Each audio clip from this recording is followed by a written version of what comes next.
How's it going, you guys? The One MFP here. I hope you're all having a great day today. I'm going to be reacting to Fly by Midnight for the first time today. It's going to be my first time reacting to them here, but it's also going to be my first time listening to any of their music. So this serves as my introduction to Fly by Midnight. If this is your first time coming across one of my videos, welcome to the channel. My name's Matt. I post reaction videos here, of course. You'll come to find by the end of this video that I like to just absorb as much of the music and music videos as possible in my first listen / first watch. At the end of the video, I give you guys my thoughts, my opinions, my feelings about the music, and I also like to get into the lyrics and give you guys my interpretation of them. So if you like what you see by the end of this video, please consider checking out some of my other videos. If you enjoy them, please hit that subscribe button. I really appreciate the support. Now let's get right into this. Waiting Tables by Fly by Midnight.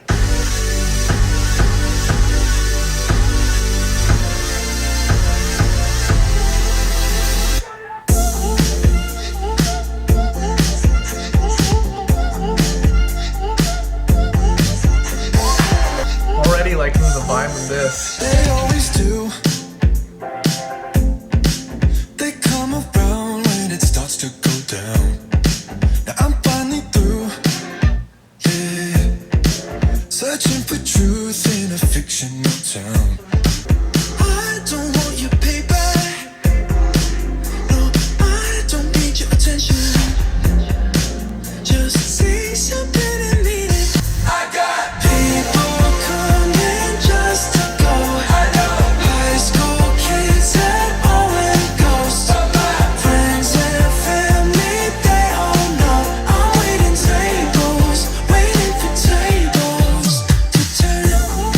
loving the vocals already.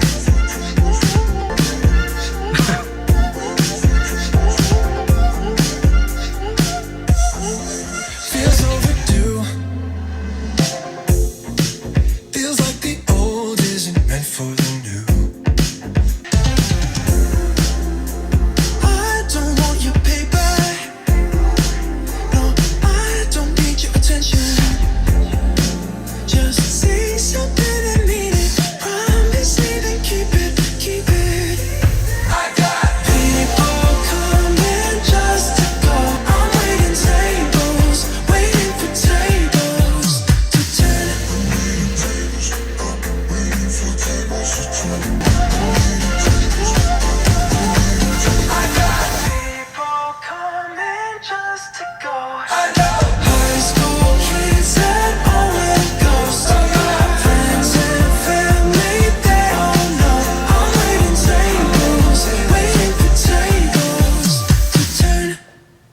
So there we have it, Fly by Midnight with Waiting Tables. This was a great song for me to be introduced to the band with. There was a lot that I really enjoyed here. I'll start with the sound. I mean, from the get-go, it was the first thing that caught my attention. It sounded fun, it sounded happy.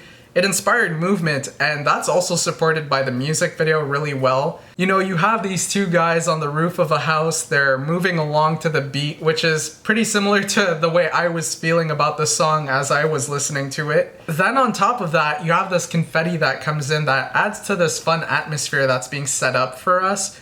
But behind that confetti, you notice this serious look on their face. Even while they're dancing, they're looking pretty serious. And as the song progresses, you kind of notice that it pretty much stays that way. As much fun as they seem to be having, or as many fun activities they seem to be doing, there's this serious look on their face throughout the song.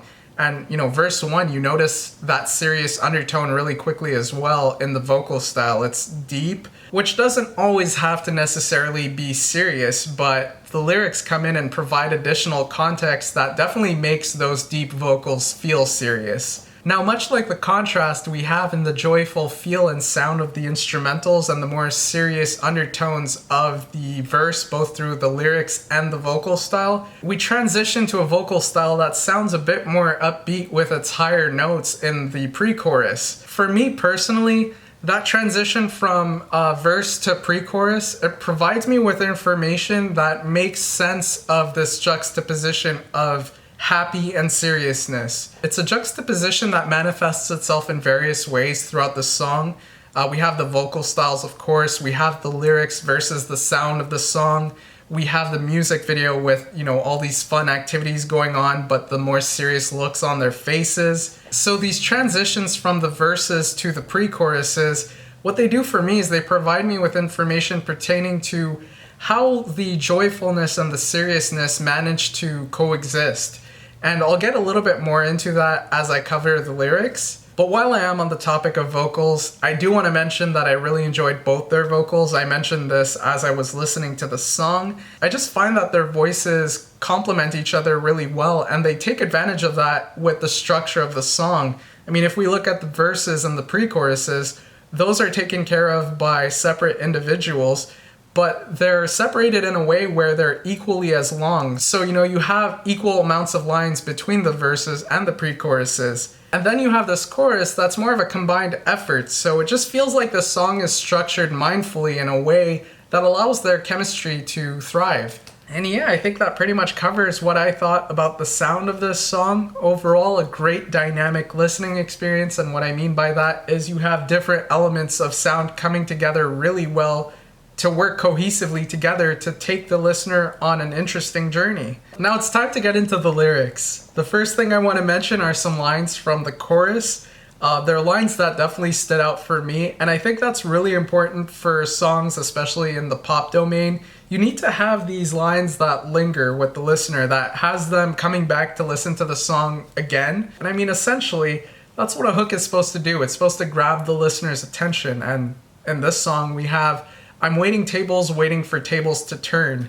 And I found that really interesting because, you have some interesting fun wordplay going on there. And I think that fun wordplay is enough to have those lines just resonate with you. But I feel like once you think about those lyrics in the larger context provided by the song, it adds more meaning to the song as a whole.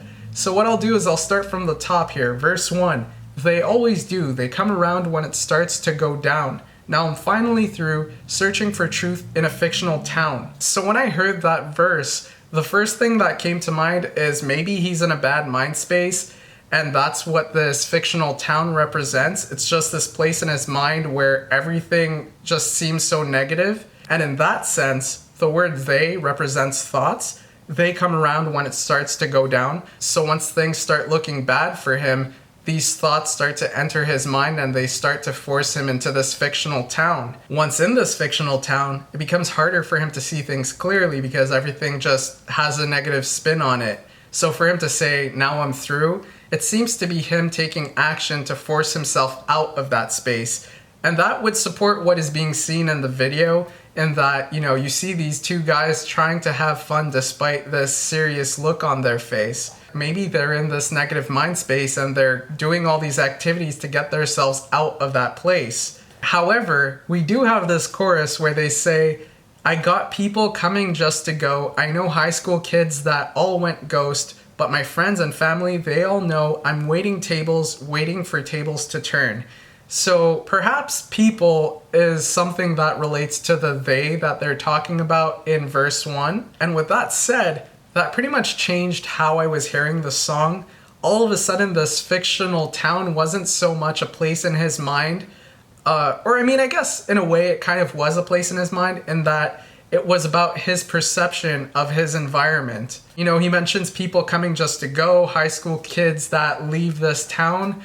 That pretty much tells me that he saw his environment in a certain way, and then he saw things changing. People's words didn't end up matching their actions. People who said they were always going to be there weren't always there. Basically, all these things he took at face value, all these things he deemed to be true, ended up being untrue, and so it changed his perception of things. Now, going back to the very first two lines in the song, they always do, they come around when it starts to go down. If we replace they by the people he's talking about in the chorus, I kind of see it as certain people only come around when convenient for them. So, once things start going downhill, that's when they'll come around and ask for help, and otherwise you just won't see them. And relating back to the video, it seems these two guys only really have each other, and that goes back to these lines, my friends and family, they all know I'm waiting tables, waiting for tables to turn.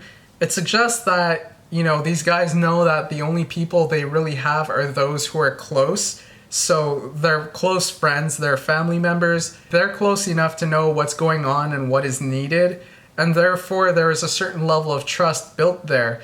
Otherwise, with other friends who, only show up when they need something, I think they've come to a realization that they can't expect the help they provide to be reciprocated by people who are never close to them.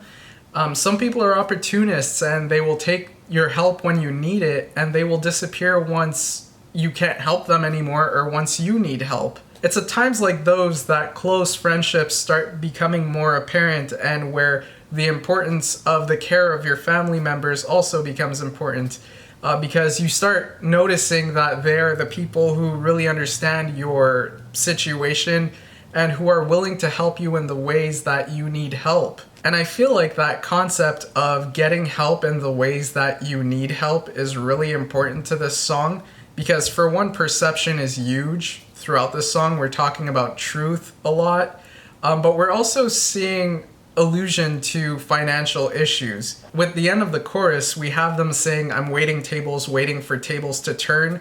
So that would imply that they don't expect to be doing what they're doing for the rest of their lives. If they're waiting tables, it's only a transitional job for them, and that they're planning on moving on to something else. But for the time being, they're just waiting for tables to turn. So they're going to keep doing this until they figure things out. And furthermore, with verse 2, we have, "The revenue isn't enough to leave the avenue." So they don't have enough money to accomplish what they want to accomplish. They don't have enough money to leave this town. On the surface, it may appear like they're having financial issues and need help with money, especially to those who aren't close to them. Perhaps that's what causes these non-close friends to distance themselves. However, the pre-chorus comes around and says, "I don't want your paper, I don't need your attention, just say something and mean it. Promise me, then keep it." So this goes back to this idea of perception on two different levels. First of all, these non-close friends think that these guys have financial issues and that's the only reason that they want them around. In that sense, it shows these fly-by-midnight guys that those people aren't really close to them because they don't really understand what type of help they need. But in another sense, it shows us why this is a fictional town and why they're searching for truth in it. Essentially, what I get out of it is it's not an actual fictional town, but rather a town that has social connections that are built off of lies. So with that said, it becomes hard to understand where you fit in within the social structure of the town, and that may be the reason these guys are trying to leave the town. They're tired of the deceptiveness, they're tired of the lies, they're tired of the judgments, so they just want to escape that environment. In doing that, they're hoping to distance themselves from the negatives and maintain the positives, such as their close friends and their family. And I think they're looking for this fresh start where the truth is not so unattainable anymore, because I think that in their current environment, they feel like they can't look for the truth because there's so many lies to dig through. And going back to the pre-chorus where what is needed is defined, "Just say something and mean it, promise me, then keep it." It seems like they're looking for trust. That's ultimately what they want, because that trust is what makes them feel secure. In the chorus where they say, "My friends and family know I'm waiting tables, waiting for tables to turn," it seems like they're just trying to do what they need to do to move forward, but they're being held back by these judgments, and they're being hurt by these people who are leaving their sides due to them going through some things. But overall, this negative environment that seemingly surrounds them and has them isolated doesn't necessarily have them isolated because they know they have these friends and family members that are close to them, that understand them and the ways in which they need help.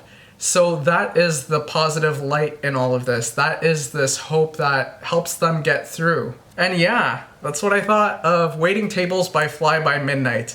Definitely a song with more of a serious message to it. We have them talking about trust, we have them talking about going through difficult periods and having people who you thought to be by your side leave your side in those moments, but then also realizing that there are these other people who truly understand you and understand what you're doing, and those people make them feel like they do have it within them to turn things around for themselves. The happy and joyful sound of the instrumentals make it feel like everything's going to be okay, and it definitely highlights the hopeful undertone of the lyrics in that regard. that's what I thought of Waiting Tables by Fly By Midnight. Let me know what you guys thought in the comments down below. You know, I always love hearing what you guys have to say. Please leave a like on the video if you enjoyed it. I always appreciate the support. And I will see you all next time. Have a great day, y'all.